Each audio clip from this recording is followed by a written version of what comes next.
cette émission, il sera surtout question de mercato. Et le mercato côté Olympique de Marseille, nous en parlons notamment du côté des départs, avec le départ de Steve Mandanda. Steve Mandanda qui fait polémique, et c'est la raison pour laquelle j'aimerais que Mika nous donne son sentiment. On sait que les arguments sont un peu divergents au sein de la communauté marseillaise.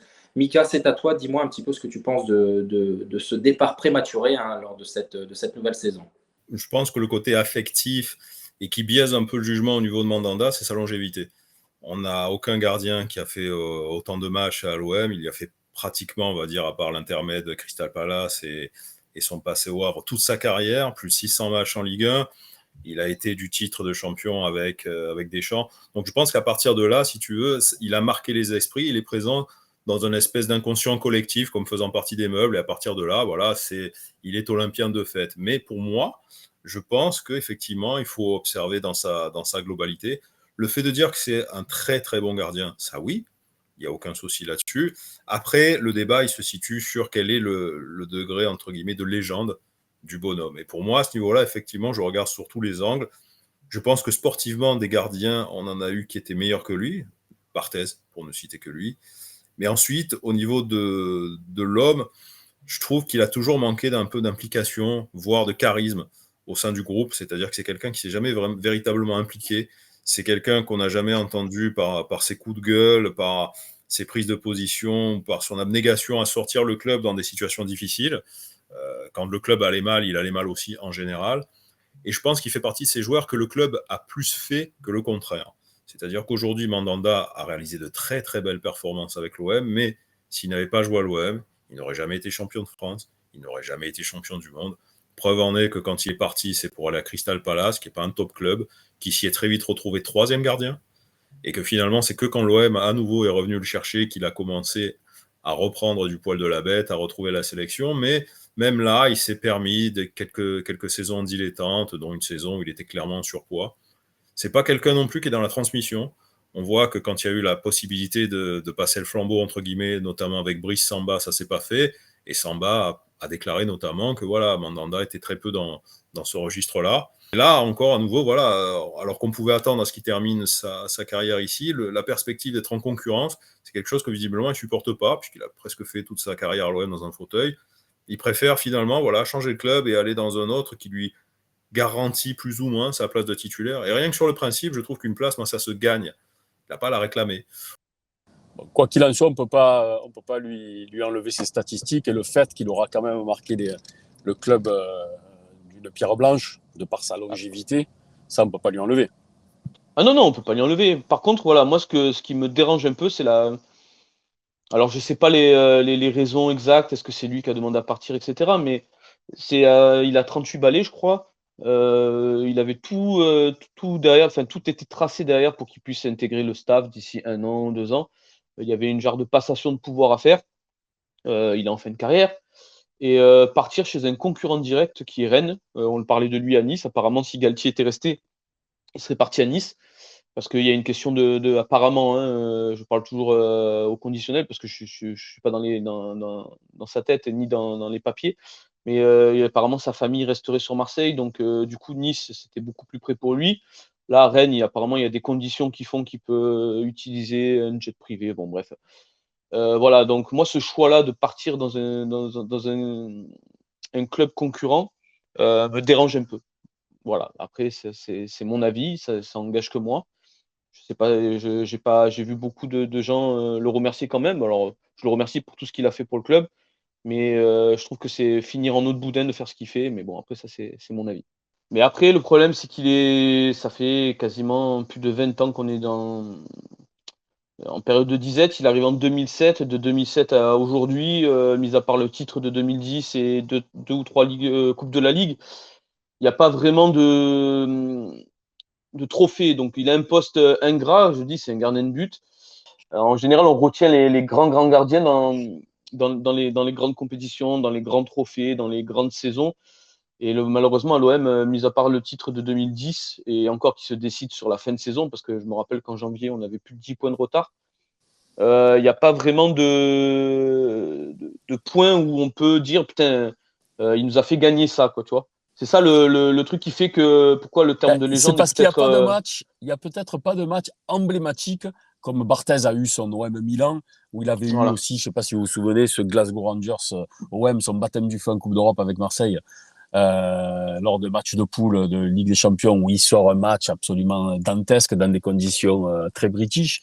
Il n'a pas de véritable match référence. On en a sorti un ou deux comme ça, il y a l'Inter Milan. Il y a aussi, par contre, un grand regret qu'il laisse. Et là, en l'occurrence, ça restera des regrets éternels, c'est qu'il a brillé par son absence.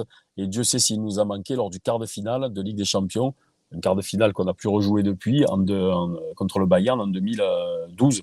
Hein, si je ne me trompe pas, ouais, c'est 2012, C'est ça. où justement il est blessé et il y a cette fameuse hésitation entre Brasigliano et Andrade. Didier Deschamps choisit finalement Andrade, c'est un fiasco au Vélodrome.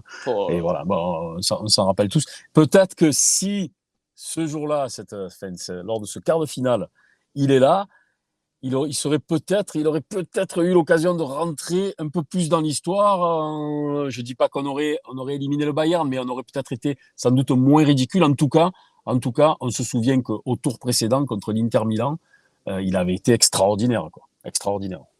J'ai vu un tweet sur Twitter qui résume un peu tout.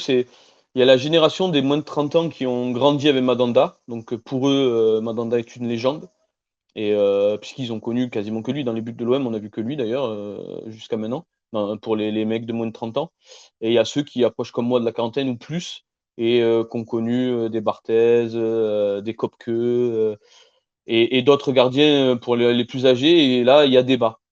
Tu te rends compte que quand tu passes 15 ans à l'Olympique de Marseille, ça veut dire que tu as passé 10-11% du temps de l'existence du club. C'est compliqué de ne pas le considérer parce qu'on peut quand même dire, outre les statistiques, elles sont froides les statistiques, mais on peut quand même considérer que quand tu es titulaire pendant 15 ans à l'OM, c'est que quand même tu n'es pas un dégueu, quoi. C'est que tu as quand même quelques qualités. Je veux revenir, c'est vraiment pas sur les performances qui sont globalement bonnes, c'est surtout sur le comportement qu'il a eu l'année dernière, ce départ-là, c'est un concurrent direct, et au final, quand tu fais un bilan, c'est surtout sa façon de transmettre. Il est égoïste, égoïste, ou alors il a un ego surdimensionné, peut-être, je sais pas, je le connais pas bien, parce qu'il est quand même assez discret comme personnage, et qui fait qu'il ne peut pas accepter d'être mis en concurrence. Voilà, c'est ça. En gros, Yannick, est-ce qu'on peut résumer en disant que finalement, il rate un peu sa sortie ? C'est mon ressenti à moi. Peut-être d'autres personnes ne le partagent pas, mais moi, mon ressenti à moi, oui, il rate sa sortie. Après, c'est le propre des gardiens. On en discutait avec Fla. Je pense que c'est un poste un peu solitaire, effectivement. Mais on a des gardiens qui se sont retrouvés plus impliqués que ça. On a des gardiens qui étaient un peu plus forts en gueule, comme Olmeta. C'est peut-être pas dans son caractère, mais effectivement, je pense que Mandanda, il est un peu plus centré finalement sur sa carrière. Et on voit la différence de discours et d'actes avec un Payet, par exemple, qui est revenu à Marseille, qui vit à Marseille, que tous les dimanches va amener son enfant à jouer au campus. Il reste, il est disponible, etc. Il est vraiment impliqué aussi bien dans le club que dans la ville. Mandanda, c'est différent. Mandanda, je sens que c'est quelqu'un qui est carriériste, moins attaché finalement au club et encore moins à la ville. Voilà, sportivement, il s'y entendait très bien, il avait un très bon salaire, etc. Du moment où on l'a mis en concurrence, il a préféré aller voir ailleurs. Bon. Donc oui, il y a quand même une forme chez lui de rationalité dans son rapport au club. J'aimerais qu'on reprenne un petit peu justement les prémices du départ de Steve Mandanda, parce que on sait qu'il a envie de jouer cette Coupe du Monde qui arrive au mois de décembre. Il a un salaire qui est relativement important. J'ai l'impression que finalement, ce départ arrange tout le monde. Comment le préparer au mieux, ce départ, en lui stipulant qu'il ne serait pas titulaire ? Moi, je n'ai pas envie de lui en vouloir à Steve Mandanda. Il ne part ni à Nice, il ne part ni au Paris Saint-Germain, il ne part pas à Lyon. Alors certes, ça va me faire mal au cœur de voir Steve Mandanda au Stade Vélodrome avec un autre maillot que celui de l'Olympique de Marseille, floqué de cette étoile gagné un soir de 26 mai 93. Mais Steve Mandanda, c'est quasiment 15 ans à l'Olympique de Marseille. C'est un comportement irréprochable. Un gardien phénoménal, certes, pas de la trempe des Barthez, peut-être pas de la trempe d'un Olmeta, mais qui restera dans les annales, à l'instar d'un Andy Kopke qui était exceptionnel. Je pense que Steve Mandanda est une légende de l'Olympique de Marseille. Un gardien et un homme justement sur lequel le club a pu s'appuyer quasiment en toutes circonstances. J'ai l'impression en fait que nous perdons un joueur quelconque. Nous avons des joueurs comme Didier Drogba qui ont fait 1 an, qui nous ont expliqué pendant des années qu'ils auraient pu revenir à l'Olympique de Marseille, même Au crépuscule de sa carrière, il était question éventuellement, en tout cas médiatiquement, de le voir revenir au stade Vélodrome. Ça ne s'est jamais fait. S'il avait voulu le faire, il aurait pu le faire. Là, on a un garçon quand même qui a témoigné son affection pour l'Olympique de Marseille. Et que dire, messieurs de ce communiqué de l'OM en 3 lignes pour remercier Steve Mandanda, mais je tombe des nues, sincèrement, j'en perds mon latin. Si on commence à émettre des critiques de ce type-là autour d'un joueur comme lui, autour d'un joueur auquel on a fait une chanson dans les tribunes, je suis un petit peu abasourdi parce que je peux voir s'il est là. J'ai l'impression que ce départ laisse indifférent pas mal de personnes et je n'arrive pas à le comprendre. Tout à l'heure, tu parlais de comportement, et pour certains, comme Mika, comme Yannick, il a déçu. Cette année, il a déçu par son comportement, par la manière dont il s'est désolidarisé parfois du groupe. Tout ça parce que sa situation personnelle était plutôt inconfortable, ce qui peut arriver dans une carrière, évidemment. Et on l'a senti quand même faire passer ses intérêts personnels avant ceux du groupe. Tu ne penses pas quand même que ça peut expliquer un peu le désamour que l'on constate au moment du départ, de ce qui aurait dû être un véritable hommage et qui n'a pas eu lieu?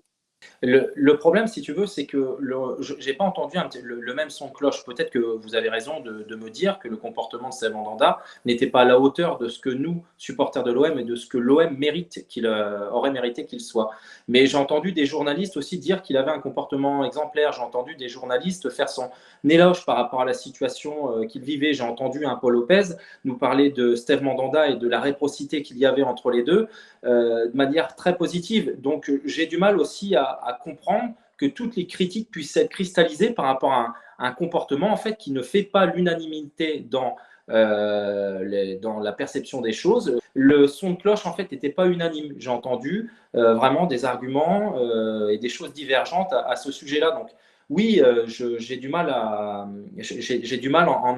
m'en tenir qu'à ça. Je préfère m'en tenir au terrain, à la longévité qu'il a eue à l'Olympique de Marseille, au capitaine qu'il était, hein, à ce garçon exemplaire qu'on a eu pendant tant d'années. Le problème, c'est que quand un mec comme Mandanda reçoit le capitanat et le garde plusieurs années, c'est compliqué ensuite de lui lever sans déstabiliser ton groupe.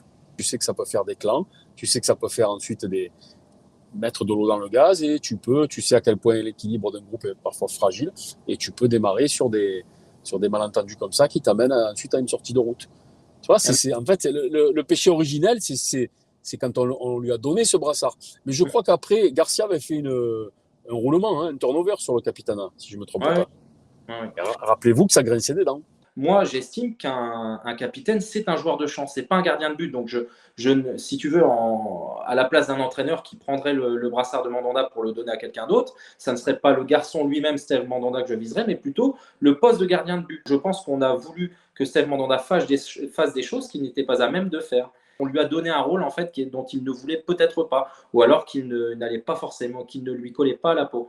Ça s'entend ce que tu dis, Romain, ça s'entend, c'est tout à fait cohérent, mais alors pourquoi ne pas l'avoir refusé? Pourquoi ne pas avoir refusé ce rôle? De mémoire, et tu m'arrêtes hein, si je me trompe, je pense qu'en plus, sous Garcia, je crois que c'est une demande du vestiaire. Je ne suis pas certain, mais mes souvenirs me disent qu'il y a eu un vote en fait quasiment unanime pour que Steve Mandanda reste le capitaine de cette équipe. Alors il faudrait qu'on vérifie dans nos archives, mais je sais que c'est le vestiaire qui l'avait désigné. Après, c'était peut-être compliqué de Il n'empêche que, Romain, quand tu as fait entre 10, 12, 13, 14 ans dans un club, que tu sois capitaine ou pas, que tu le veuilles ou non, tu deviens un joueur emblématique du club. Ouais. C'est naturel. Il n'empêche que ça n'explique pas son absence de prise de position pour défendre l'identité du club et les supporters au plus haut des déliriums très minces de notre ami Jacques-Henri Hérault. Son silence éloquent, son silence assourdissant est encore dans toutes les mémoires, et je pense que ça n'a rien arrangé à l'affaire, et ça a continué d'écorner son image. Il a fini finalement de l'écorner auprès de certains. Encore une fois, il ne faut pas généraliser, parce qu'il y en a beaucoup parmi la team OM qui gardent un énorme respect et une énorme affection pour Steve. Mais pour certains, il a raté sa sortie avec ses derniers mois. Encore une fois, je ne parle pas de performance sur le terrain, mais plutôt de comportement. Qu'on soit capitaine ou pas, comme joueur emblématique, comme joueur historique, statistiquement parlant, ça c'est indéniable, c'est factuel. Il a raté son rôle. On parle de son comportement, mais c'est pareil, si tu veux, on pourrait parler de gestuelle. Moi, j'entends souvent dire des supporters actuellement, dire je n'en pouvais plus de voir sa tête quand il encaissait un but. Mais vous vouliez qu'il fasse quoi? Il n'est pas content d'encaisser un but, ça se comprend. C'est un peu Non, mais tu peux remotiver tes troupes. Oui, Tu peux avoir cette hargne, tu vois, ce côté battant, tu vois.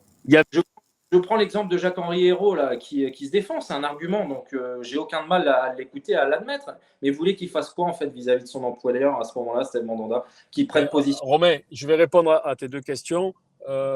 Déjà, par rapport au but encaissé, il y avait une manière dans sa moue de se dédouaner de l'erreur collective que peut être le fait d'encaisser un but. En général, c'est toujours, globalement, c'est la plupart du temps une erreur collective.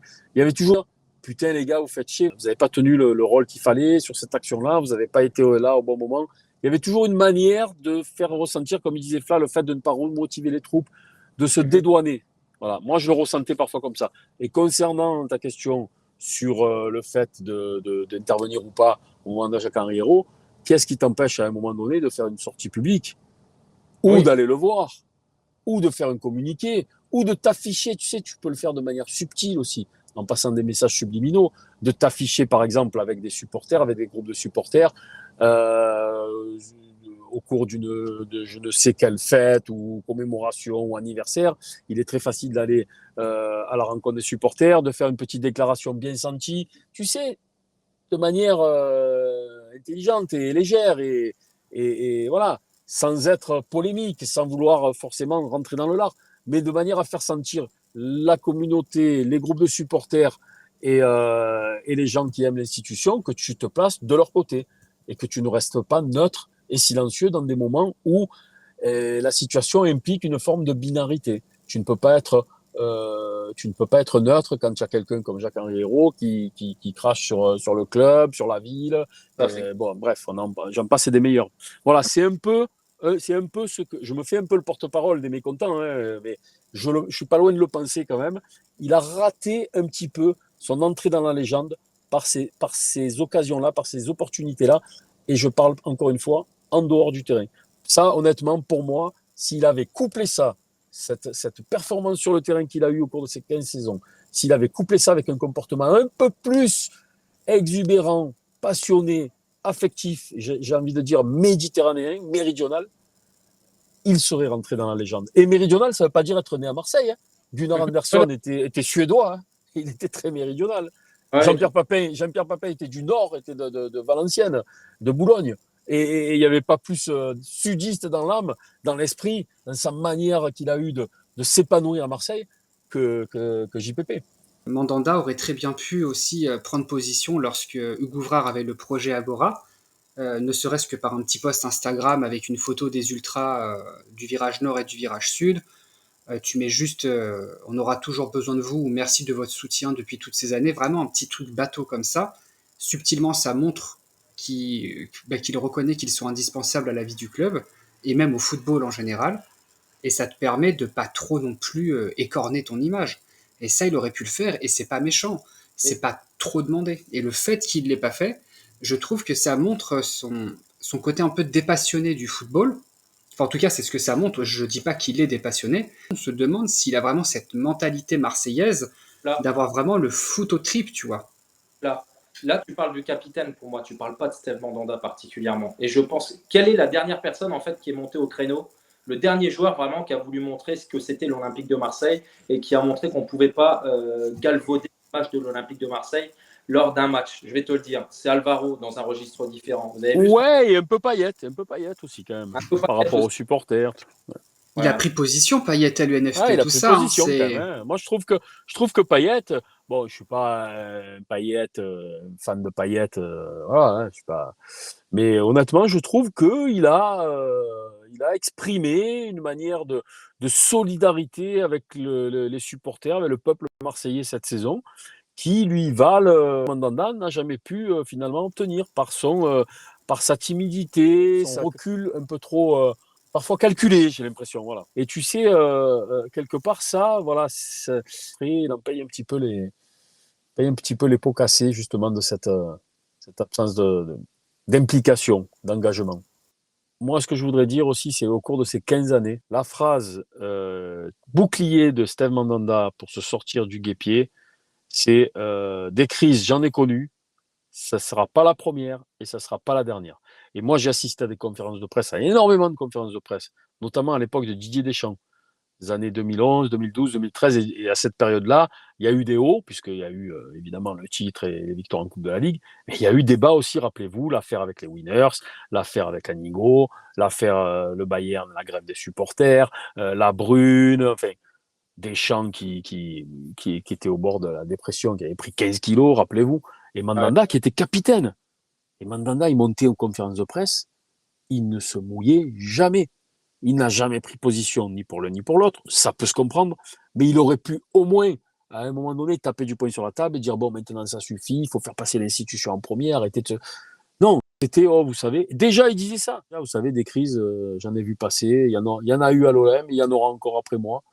Donc, en gros, celle-ci, c'est une parmi tant d'autres, ça passera. Voilà. Et ça, cette posture-là, cette sémantique-là, ces arguments-là, il les a ressortis à chaque fois depuis 2012 jusqu'en 2022, hormis son année, évidemment, son intermède londonien. Voilà. C'est quelque chose qu'il a ressorti comme un bouclier en permanence. Je pense que pour Steve Mandanda, quoi qu'il en soit, il y a quand même une cote de popularité qui est bien plus importante pour ceux qui parleront de lui, pardon, en termes élogieux. Et j'ai l'impression qu'en fait que Twitter arrive à faire un peu plus de bruit avec certaines personnes qui ont des avis plutôt négatifs que en fait le virage en lui-même qui a continué de scander son nom, quel que soit le match dans lequel il est pu évoluer, notamment l'année dernière, y compris en fin de saison. Et j'ai l'impression en fait que c'est plutôt ça qu'il faut retenir plutôt que les avis quelque peu négatifs qui peuvent s'entendre. Hein. Moi, j'ai entendu de très bons arguments de votre part, hein, à tous les trois, que ce soit Gilles, Mika ainsi que Fla. Mais je pense que le bruit des virages doit refléter un petit peu l'appréciation qu'on doit avoir de ce garçon quand même qui reste sur 15 années. Je ne sais pas si vous vous rendez compte que avant d'avoir un joueur qui arrive à faire ce que Steve Mandanda a fait en termes de longévité, il y en a certains d'entre nous qui seront peut-être à la retraite sans l'avoir vu. Donc, voilà, j'ai envie de le remercier pour ce qu'il a fait. J'ai envie de lui faire part de tout le respect que j'ai pour ce garçon-là. J'ai envie de lui dire aussi que j'ai vibré avec lui dans les buts, que j'ai aimé le regarder défendre nos couleurs sur le rectangle vert et que c'est avec beaucoup de tristesse en fait que je le vois partir et j'aurais aimé en fait que le club le conserve pour qu'il puisse finir sa carrière à l'Olympique de Marseille.